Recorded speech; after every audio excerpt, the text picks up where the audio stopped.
the camera. Give it off, down. Hello everyone, I'm Alex Navarro, and welcome to something a little bit different here on Screen.com. Now, I got to thinking the other day, we're on the verge of a big budget, hugely marketed production of Thor. You know, Thor. Like that Marvel comic series about the crazy alien Viking guy. Now, to me, it's a little bit crazy that we're living in a world where a movie studio will spend $150 million on a movie based on Thor of all heroes. Now, I'm not trying to deride Thor's popularity, but I can remember a time when even Marvel's top-tier heroes were struggling to get out of the direct-to-video doldrums. And yet, I often see people complain about the quality of current Marvel films. People who look at the current crop of superhero flicks and poo-poo them like they're somehow not good enough. And while I'm not going to stand here and defend the likes of X-Men Origins Wolverine, Elektra, or either of the Fantastic Four movies, I sometimes feel like these complaints come more from a lack of perspective than they do the actual quality of the movies. Over the past decade, Marvel has become a huge factor in blockbuster filmmaking. The Spider-Mans, Iron Mans, X-Men's, and now the upcoming Avengers suite of films, including Thor and Captain America, have made such an indelible mark on the summer movie season that people just don't remember what it used to be like for comic book fans who wanted to see their favorite Marvel heroes blown up for the big screen.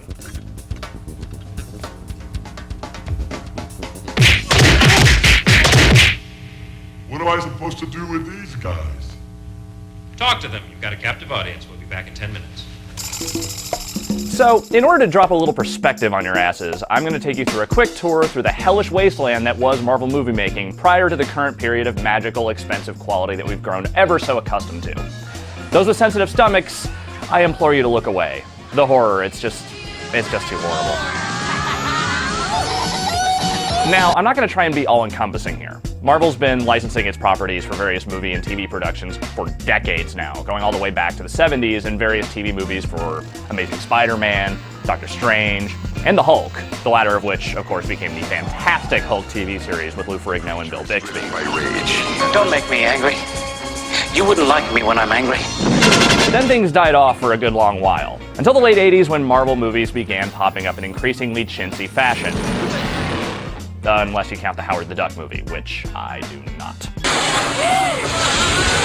Sadly, this is also the time I found myself getting heavily into Marvel Comics, meaning my excitement at the possibility of seeing my favorite Marvel heroes on the screen was frequently crushed by atrocity after atrocity. Now, we're all quite excited for this upcoming Captain America movie. Rocketeer director Joe Johnston certainly knows how to do stylish 40s-era rah-rah American action. And Chris Evans, who was previously the best part of the Fox's Fantastic Four movies as the Human Torch, seems like he's going to be a great embodiment of Steve Rogers. But things were not always so rosy for old Cap in the world of film. Prior to this new movie, Cap's only major movie appearance was in a little-seen direct-to-VHS monstrosity. In this Cap movie, Rogers is played by Matt Salinger, who you may remember as one of the jocks from Revenge of the Nerds, and pretty much nothing else. This movie starts out during World War II with the creation of America's #1 super soldier by a defecting fascist Italian scientist, and his subsequent freezing after a run-in with an extremely rubbery Red Skull. Do you think I could be president of the United States? He's unfrozen in the far-flung year of 1990 and sets about going after the Red Skull in an ill-defined military-industrial complex who apparently hate the current US president, played by poor Ronnie Cox. I'm not bailing out on Captain America. Because he likes the environment or something. Obviously, this Cap isn't much worth remembering, so much so that Johnston was actually told to ignore this movie entirely when beginning production work on the current Captain America. It's never been released on anything besides VHS, though apparently someone is threatening to put it out on Blu-ray for some ungodly reason. Finally, I'll be able to watch thrilling action sequences like this in high definition.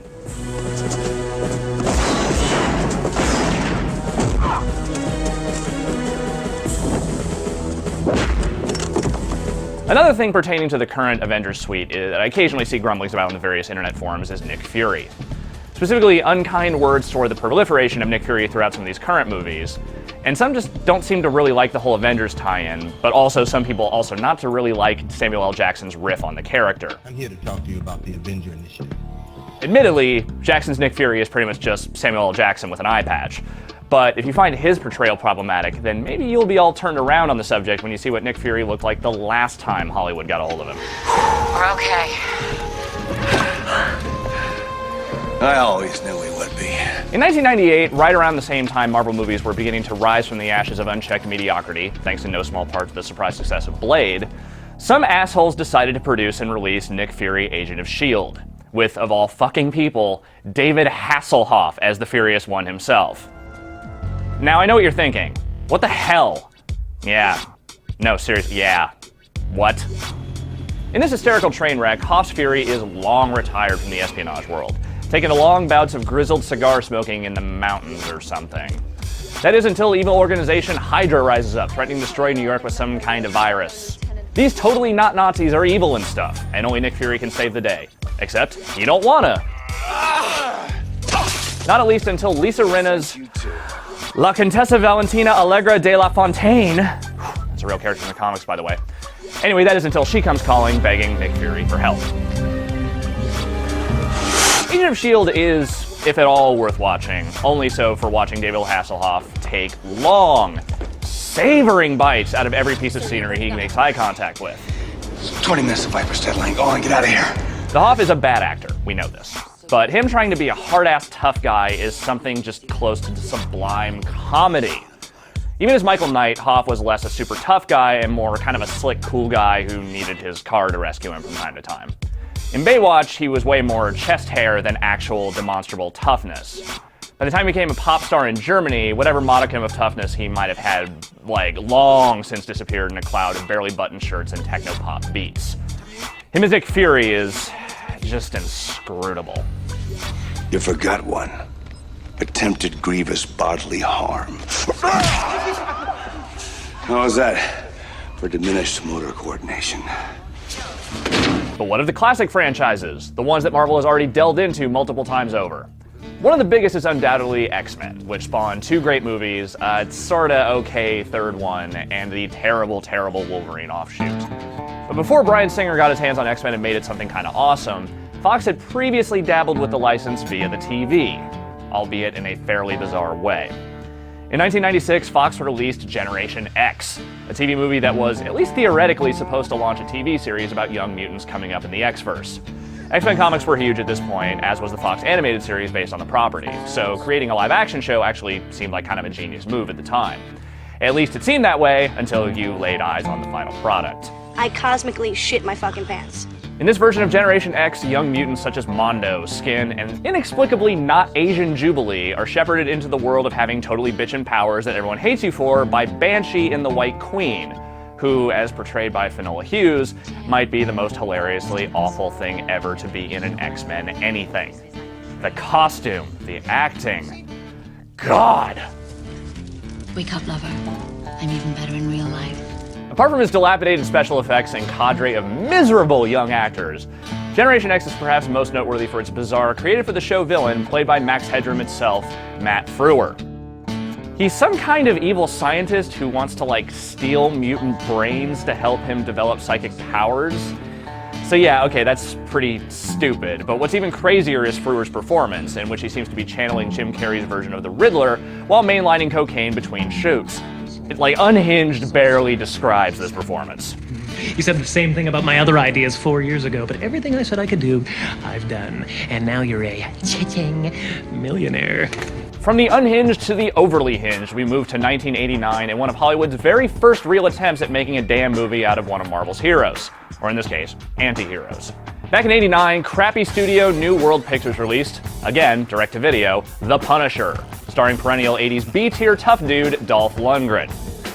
Of course, other than the backstory and the basic notion of revengeancing vigilante Frank Castle hating mob dudes, the makers of The Punisher didn't really care terribly much about tying too heavily into the comic universe.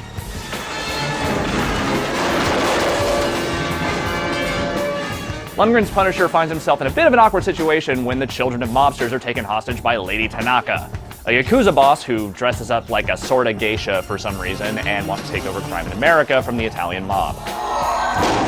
Only the Punisher, working alongside mob boss Gianni Franco, who totally killed the Punisher's family, by the way, can stop them. Despite boasting the kinda sorta star pedigree of Lundgren and co-star Louis Gossett Jr., Punisher never came out in theaters and is really only remembered as, hey, remember that time when Dolph Lundgren was the Punisher? Wasn't that kinda hilarious? Which way? out that way. Except it kind of wasn't. Punisher is a little bit of cheesy violent fun, but not nearly cheesy or violent enough to be especially memorable. It's far below the standard of the great shitty action movies of the era featuring Van Damme and Seagal and the like.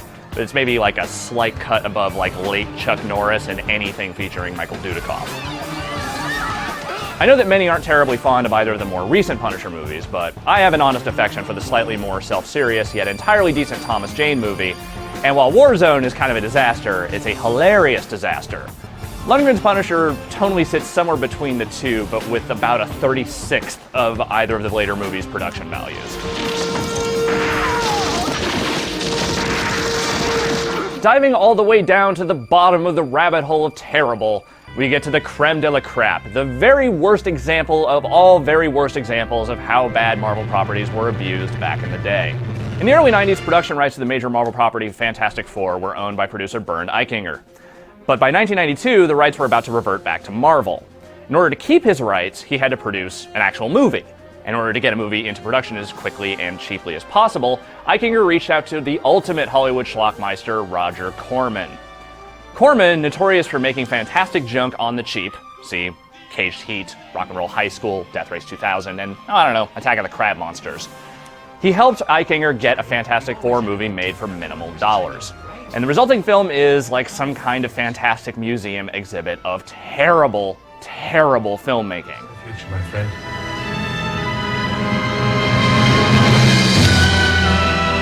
No actors you've ever heard of play these characters. Every special effects shot is like some kind of waking nightmare. And the Thing. Oh God, the Thing. What kind of a thing have I turned into? The interesting thing about this Fantastic Four is that it was never actually released. But the real tragedy is that nearly everyone involved in the making of it thought it would be. Eichinger told all his actors and writers and director that it would be a theatrically released film, even having them do press tours to promote it. Then they shelved it, and until clever internet people did what they do best and circulated around various news groups and torrent sites, nobody laid eyes on the damn thing. The great bitter irony of it all? Eichinger actually ended up producing both of Fox's big-budget Fantastic Four movies. I think it's made us feel that our worst character defects are in fact our greatest strengths. Holy Freud, Batman, I think you're right. And that's going to do it for our little tour through the miserable hell of Marvel's early days of cinematic disaster. I hope this is giving you a little perspective on the kind of tragedies folks like myself had to endure in the years prior to Marvel superhero movies actually being kinda good.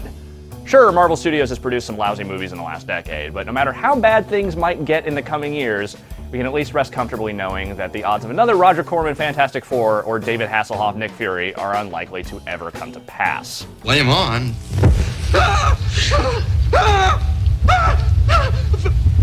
Flame off! Flame off! Flame off! Once again, I've been Alex Navarro. Excelsior, bitches.